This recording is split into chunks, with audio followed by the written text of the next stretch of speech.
Hello everyone, स्वागत है आप सभी का आपके अपने यूट्यूब चैनल एसएससी राइटर पर।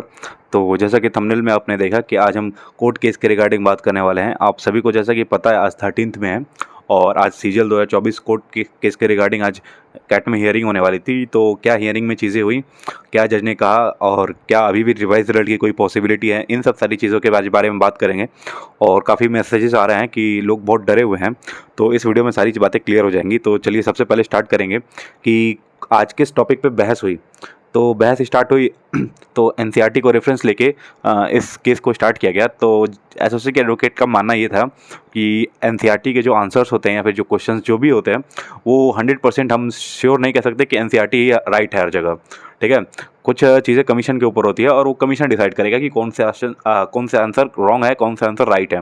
ठीक है, जैसा कि आपको यूपीएससी में भी पता है कि यूपीएससी का जब एग्जाम होता है या फिर क्वेश्चन बनाए जाते हैं तो ज़रूरी नहीं है कि एनसीईआरटी में जो चीज़ें लिखी हुई हैं वही यूपीएससी का भी आंसर एक्यूरेट होता है। काफ़ी आप हिस्ट्री के क्वेश्चंस में देखेंगे कि एनसीईआरटी और यूपीएससी के आंसर्स में काफ़ी डिफरेंस आता है। तो इस बेस पे आज केस चला और एसएससी एडवोकेट ने साफ मना कर दिया कि नहीं, हम एनसीईआरटी को रेफरेंस नहीं लेते हैं। ठीक है, और जज ने भी ये चीज़ें एक्सेप्ट कर ली कि देखिए क्वेश्चन के बारे में हमको उतनी नॉलेज नहीं है, हम नहीं बता पाएंगे, ये कमीशन के वकील एडवोकेट या फिर जो क्वेश्चन बनाने वाला है ये सब डिसाइड कर पाएगा। और जज इस बात पे भी एग्री कर लिया कि एनसीईआरटी भी हर जगह राइट नहीं हो सकती है। ठीक है, तो अब आगे बात करें कि इन सब सारी चीज़ों को देखने के बाद क्या अभी भी रिवाइज रिजल्ट की संभावनाएं हैं। तो यार देखो, फ्रैंकली स्पीकिंग अभी बात करें तो रिवाइज रिजल्ट की पॉसिबिलिटी कोई दिख नहीं रही है।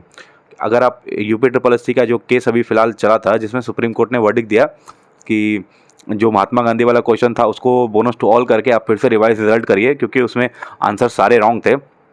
लेकिन उन्होंने ये चीज़ें भी कही थी कि जिनकी जॉब लग चुकी है, जिनका लिस्ट में नाम है, उनके ऊपर कोई डिफरेंस नहीं आना चाहिए, उनका list as as it is वैसा ही रहना चाहिए। तो एसएससी का अगर कोर्ट केस उस वर्डिक्ट के ऊपर जाता है तो आप लोग निश्चिंत रहिए क्योंकि जिसकी जॉब लग गई है उसकी जॉब रहेगी। अब एडिशनल रिजल्ट का क्या सीन होगा ये सारी चीज़ें हम नहीं बता पाएंगे। और हाँ, यूपी ट्रिपल एससी केस वाले में ये चीज़ भी थी कि जिन्होंने पिटीशन केवल दाखिल किया है उनको ही बेनिफिट मिलेगा, बाकी सबको नहीं मिलेगा। तो ये चीज़ भी दिमाग में रखे रहें आप लोग। बाकी आप लोग खुद समझदार हैं, आप लोग भी हियरिंग देखते रह रहे हैं तो आपको समझ में आ ही रहा होगा कि क्या चीज़ें चल रही हैं। और कैट ने भी अब नेक्स्ट डेट दे दी है 20 मई को, क्योंकि एसएससी एडवोकेट ने कहा कि मुझे कई इंपॉर्टेंट नेक्स्ट हियरिंग में जाना है इसलिए मुझे नेक्स्ट डेट चाहिए। तो कैट ने भी चीज़ें एक्सेप्ट करके नेक्स्ट डेट दे दी 20 मई को। तो अब देखते हैं फर्दर क्या चीज़ें होती हैं 20 मई को। लेकिन जहाँ तक देखने को मिल रहा है कि यार केस में अब बहुत कुछ चीज़ें बची नहीं हैं, अब तक काफ़ी डिले हो चुका है, काफ़ी डिपार्टमेंट अब ज्वाइन भी कर चुके हैं। बहुत कम ही डिपार्टमेंट ऐसे बचे हैं जिनकी ज्वाइनिंग बची हो। मेरे ख्याल से जैसे पोस्टल असिस्टेंट वगैरह की अभी ज्वाइनिंग बची हुई है, जो वो भी जून तक हो जाएगी आराम से। तो मेरे भाई अब डरने की बहुत ज़्यादा ज़रूरत नहीं है क्योंकि कुछ होने वाला है नहीं। बाकी जिनका गलत हो गया यार उनके लिए बहुत बुरा लगता है अभी भी कि जिनका सिलेक्शन होना चाहिए था उनको उनके पक्ष में चीज़ें नहीं हुई। तो लेकिन यार चलो कोई बात नहीं, अब क्या ही कर सकते हैं, वो तो हर साल का ड्रामा है। 2023 का भी अभी तक सीन देखे रहे हैं, 2025 आ गया, अभी वो चीज़ें चल रही हैं। तो भाई अब नोटिफिकेशन अब 9 जून को देखने को मिल जाएगा, जैसे कि एसएससी कैलेंडर रिवाइज जारी कर चुका है, उसमें 9 जून को आपको सीजीएल की नोटिफिकेशन देखने को मिल जाएगी। तो बस यही कहूँगा मैं कि आप लोग भी अब 2025 की प्रिपरेशन में लग जाइए क्योंकि अब बहुत टाइम बचा नहीं है। जैसा कि कैलेंडर में आपने देखा कि 9 जून को नोटिफिकेशन आ जाएगा और 13 अगस्त से इस बार जैसे कि कैलेंडर में कुछ चीज़ें नई ऐड की गई हैं कि एग्ज़ाम डेट भी उसके साथ मेंशन कर दिया गया है। तो आप लोगों को पता ही है कि 13 अगस्त से प्री का एग्जामिनेशन होने वाला है। तो गिन चुन के 90 डेज़ वगैरह बचे हुए हैं क्योंकि आज 13 में हो गया और 13 अगस्त से एग्ज़ाम होना है, तो टोटल 3 महीने आपके पास बचे हैं।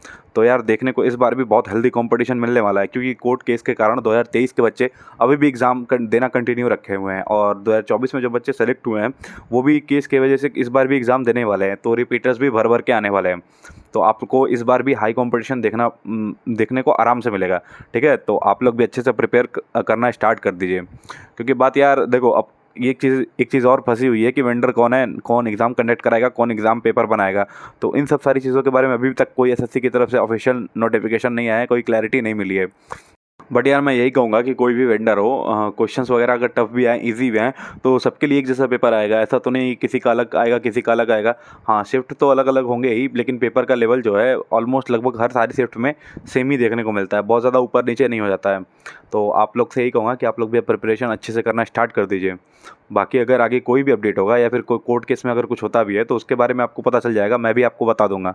ठीक है, आप लोगों से बस इतना ही कहना चाहता था मैं। और वीडियो अगर अच्छी लगी हो तो प्लीज़ लाइक एंड सब्सक्राइब जरूर कर देना। Thank you.